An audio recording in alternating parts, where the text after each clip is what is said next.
کیا کبھی اپنے غور کیا ہے کہ کچھ لوگ کسی محفل میں داخل ہوتے ہیں اور بغیر کچھ خاص کہے بھی سب کی توجہ اپنی طرف کھینچ لیتے ہیں؟ نہ وہ سب سے زیادہ خوبصورت ہوتے ہیں، نہ سب سے زیادہ باتونی، پھر بھی لوگ ان کے بارے میں سوچتے رہتے ہیں۔ آخر ایسا کیوں؟ کیا کشش صرف خوبصورتی کا نام ہے؟ انسان کے دماغ میں کوئی ایسا نفسیاتی کھیل چلتا ہے جسے ہم اکثر دیکھ ہی نہیں پاتے؟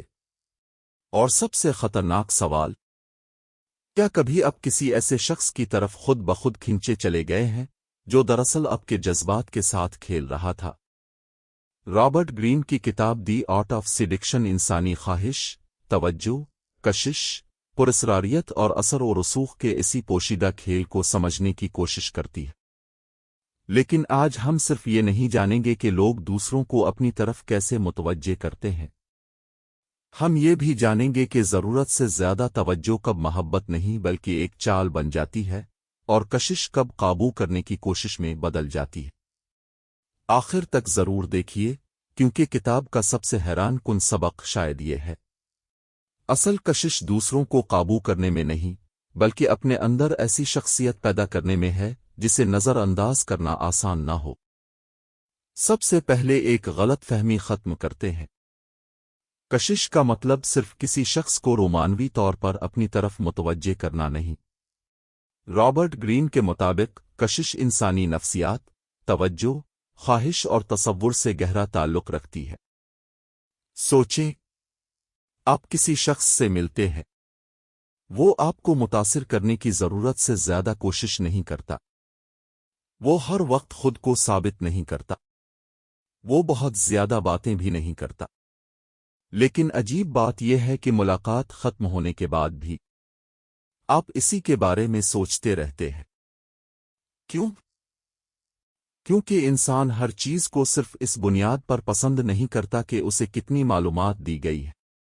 کبھی کبھی جو چیز مکمل طور پر واضح نہ ہو وہ زیادہ دلچسپ بن جاتی ہے، اور یہی ہمیں کتاب کے ایک اہم اصول تک لے جاتا ہے، پراسراریت۔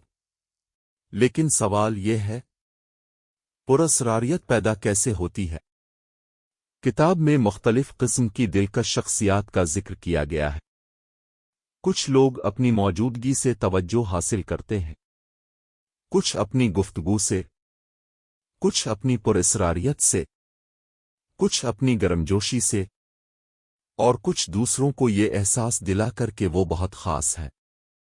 لیکن یہاں ایک اہم راز ہے، آپ کو کسی اور کی شخصیت کی نقل کرنے کی ضرورت نہیں۔ آپ کو پہلے یہ سمجھنا ہوگا کہ آپ کی اپنی طاقت کیا ہے۔ شاید آپ کی سب سے بڑی خوبی آپ کا اعتماد ہو، شاید آپ کی مزاحیہ طبیعت، شاید دوسروں کو غور سے سننے کی صلاحیت، شاید آپ کی پرسکون شخصیت، یا شاید آپ کی یہ عادت کہ آپ دوسروں کو اہم محسوس کرواتے ہیں۔ لہذا سوال یہ نہیں کہ میں دوسروں جیسا پرکشش کیسے بنوں، اصل سوال ہے، میری اپنی سب سے طاقتور خوبی کیا ہے؟ جب آپ اپنی قدرتی خوبی کو پہچان لیتے ہیں تو آپ کو مصنوعی شخصیت بنانے کی ضرورت کم ہو جاتی ہے، اور یہی قدرتی پن اکثر سب سے زیادہ مؤثر ہوتا ہے۔ اب ایک بہت طاقتور نفسیاتی حقیقت سمجھیں۔ لوگ ہمیشہ یہ یاد نہیں رکھتے کہ آپ نے ان سے کیا کہا تھا، لیکن وہ اکثر یہ یاد رکھتے ہیں کہ آپ کے ساتھ رہ کر انہیں کیسا محسوس ہوا تھا۔ اگر آپ ہر گفتگو میں صرف اپنے بارے میں بات کرتے رہیں، اپنی کامیابیاں سناتے رہیں، اپنے مسائل بیان کرتے رہیں، تو شاید سامنے والا آپ کو زیادہ دیر یاد نہ رکھے۔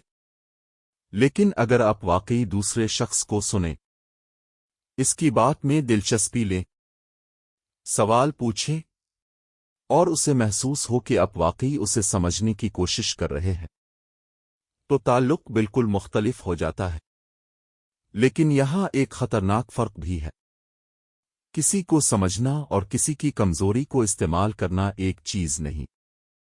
اگر آپ کسی کو سمجھنے کے لیے اس کی بات سنتے ہیں تو یہ تعلق اور ہمدردی ہو سکتی ہے، لیکن اگر آپ اس کی کمزوری جان کر صرف اپنے فائدے کے لیے استعمال کرتے ہیں تو یہ نفسیاتی کھیل بن سکتا ہے، اور یہی وہ مقام ہے جہاں کشش اور دھوکے کے درمیان لکیر بہت باریک ہو جاتی ہے۔ اب ذرا فلم کہانی کے بارے میں سوچیں۔ اگر فلم شروع ہوتے ہی آپ کو آخر بتا دیا جائے تو کیا آپ اسے پوری دلچسپی سے دیکھیں گے؟ شاید نہیں، کیونکہ انسانی دماغ کو یہ جاننے کی خواہش ہوتی ہے کہ اس کے بعد کیا ہوگا۔ کتاب میں بھی پراسراریت، انتظار اور تجسس کو کشش کے اہم عناصر کے طور پر بیان کیا گیا ہے، لیکن پراسرار ہونے کا مطلب جھوٹ بولنا نہیں۔ اس کا مطلب یہ ہے کہ اپنی زندگی کی ہر چیز ہر شخص کے سامنے فوراً ظاہر کرنا ضروری نہیں۔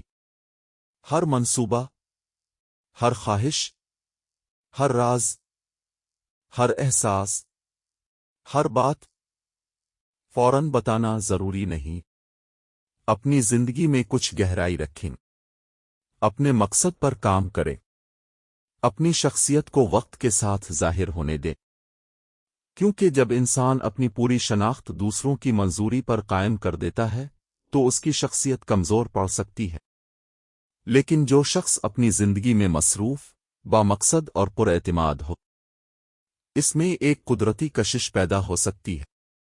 اور یہاں ایک اور دلچسپ سوال پیدا ہوتا ہے، کیا کبھی کبھی فاصلے سے کشش بڑھ سکتی ہے؟ کبھی آپ نے محسوس کیا ہے کہ جو چیز ہمیشہ آپ کے پاس موجود ہو، ہم بعض اوقات اس کی قدر کم محسوس کرتے ہیں، لیکن جب کوئی چیز محدود ہو جائے تو ہمارا ذہن اس کے بارے میں زیادہ سوچنے لگتا ہے۔ کتاب میں بھی فاصلے، انتظار اور خواہش کے درمیان تعلق پر بات کی گئی ہے، لیکن یہاں ایک بہت اہم بات ہے، جان بوجھ کر کسی کو پریشان کرنا، جان بوجھ کر غائب ہو جانا، کسی کو بے یقینی میں رکھنا، یہ کسی کے جذبات سے کھیلنا صحت مند تعلق نہیں ہے۔ اصل سبق یہ ہے، اپنی زندگی کو اتنا بھرپور بناؤ کہ تمہاری پوری توجہ کسی ایک انسان پر منحصر نہ ہو۔ اپنے کام پر توجہ دو، اپنے مقصد پر کام کرو، اپنی صحت، علم اور شخصیت پر سرمایہ کاری کرو۔ جب آپ اپنی زندگی خود جینا شروع کرتے ہیں تو آپ کی شخصیت میں ایک قدرتی اعتماد پیدا ہوتا ہے، اور یہی اعتماد اکثر مصنوعی چالوں سے زیادہ طاقتور ہوتا ہے۔ اب کتاب کے ایک اہم نفسیاتی پہلو کی طرف آتے ہیں۔ ہر انسان کی خواہش ایک جیسی نہیں ہوتی۔ کسی کو عزت چاہیے، کسی کو توجہ، کسی کو آزادی، کسی کو محبت، کسی کو کامیابی، کسی کو تحفظ، اور کسی کو یہ احساس چاہیے کہ وہ دوسروں کے لیے اہم ہے۔ اگر آپ کسی انسان کو بہتر سمجھنا چاہتے ہیں تو صرف یہ نہ دیکھیں کہ وہ کیا کہہ رہا ہے، یہ بھی دیکھیں وہ اصل میں کیا چاہتا ہے۔ لیکن اس علم کا استعمال بہت اہم ہے۔ کسی کی خواہش کو سمجھ کر اسے دھوکہ دینا ایک چیز ہے، اور کسی کی خواہش کو سمجھ کر بہتر تعلق قائم کرنا دوسری چیز۔ مثلاً اگر آپ جانتے ہیں کہ آپ کا دوست اس وقت ذہنی دباؤ میں ہے تو شاید اسے لمبی نصیحت سے زیادہ ایک اچھے سامع کی ضرورت ہو۔ اگر آپ کا ساتھی محنت کے بعد تعریف چاہتا ہے تو اس کی حقیقی کوشش کو تسلیم کرنا تعلق کو بہتر بنا سکتا ہے۔ یعنی انسانی نفسیات کو سمجھنے کا بہترین استعمال انسانوں کو استعمال کرنا نہیں، انسانوں کو سمجھنا ہے۔ اب آتے ہیں کتاب کے ایک بہت دلچسپ تصور کی طرف۔ وہ شخص جو دوسروں کو اپنی طرف متوجہ کرنے کے بجائے خود سے دور کر دیتا ہے، ایسا شخص اکثر بہت زیادہ خود کے بارے میں بات کرتا ہے، ہر گفتگو کو اپنی طرف موڑ دیتا ہے، دوسروں کی بات نہیں سنتا، ضرورت سے زیادہ توجہ مانگتا ہے، اور سامنے والے کی نفسیات کو سمجھنے کی کوشش نہیں کرتا۔ اب ذرا خود سے پوچھیں، کیا آپ کبھی گفتگو میں صرف اس لیے بولتے رہتے ہیں کیونکہ خاموشی آپ کو عجیب لگتی ہے؟ کیا آپ دوسروں کی بات مکمل ہونے سے پہلے ہی اپنا جواب سوچ لیتے ہیں؟ کیا آپ چاہتے ہیں کہ ہر محفل میں توجہ آپ ہی پر رہے؟ اگر ایسا ہے تو شاید مسئلہ یہ نہیں کہ آپ میں کشش کم ہے، شاید مسئلہ یہ ہے کہ آپ دوسروں کو دیکھنے کے بجائے صرف یہ دیکھ رہے ہیں کہ لوگ آپ کو کیسے دیکھ رہے ہیں۔ یہ چھوٹی سی تبدیلی بہت بڑا فرق پیدا کر سکتی ہے۔ اب پوری کتاب کے اہم خیالات کو ایک جگہ رکھیں۔ اعتماد، پراسراریت، اچھی گفتگو، مشاہدہ، جذباتی سمجھ، قدرتی شخصیت، اور سب سے بڑھ کر اپنی قدر کا احساس۔ جو شخص ہر وقت دوسروں کی منظوری کا محتاج ہو، وہ اپنی قدر کا فیصلہ دوسروں کے ہاتھ میں دے دیتا ہے، لیکن جو شخص اپنی زندگی کے مقصد، اقدار اور ترقی پر کام کرتا ہے، اس میں ایک مختلف قسم کا اعتماد پیدا ہوتا ہے۔ اسی لیے اس کتاب کو صرف دوسروں کو اپنی طرف متوجہ کرنے کی کتاب سمجھنا اس کے وسیع تر پیغام کو محدود کر دیتا ہے۔ اصل سبق یہ بھی ہے، اپنے آپ کو اتنا بہتر بناؤ کہ تمہاری شناخت کسی دوسرے شخص کے رد عمل پر منحصر نہ رہے۔ آپ توجہ مانگے نہیں، بلکہ اپنی شخصیت، کردار اور زندگی کے ذریعے توجہ کے قابل بنے۔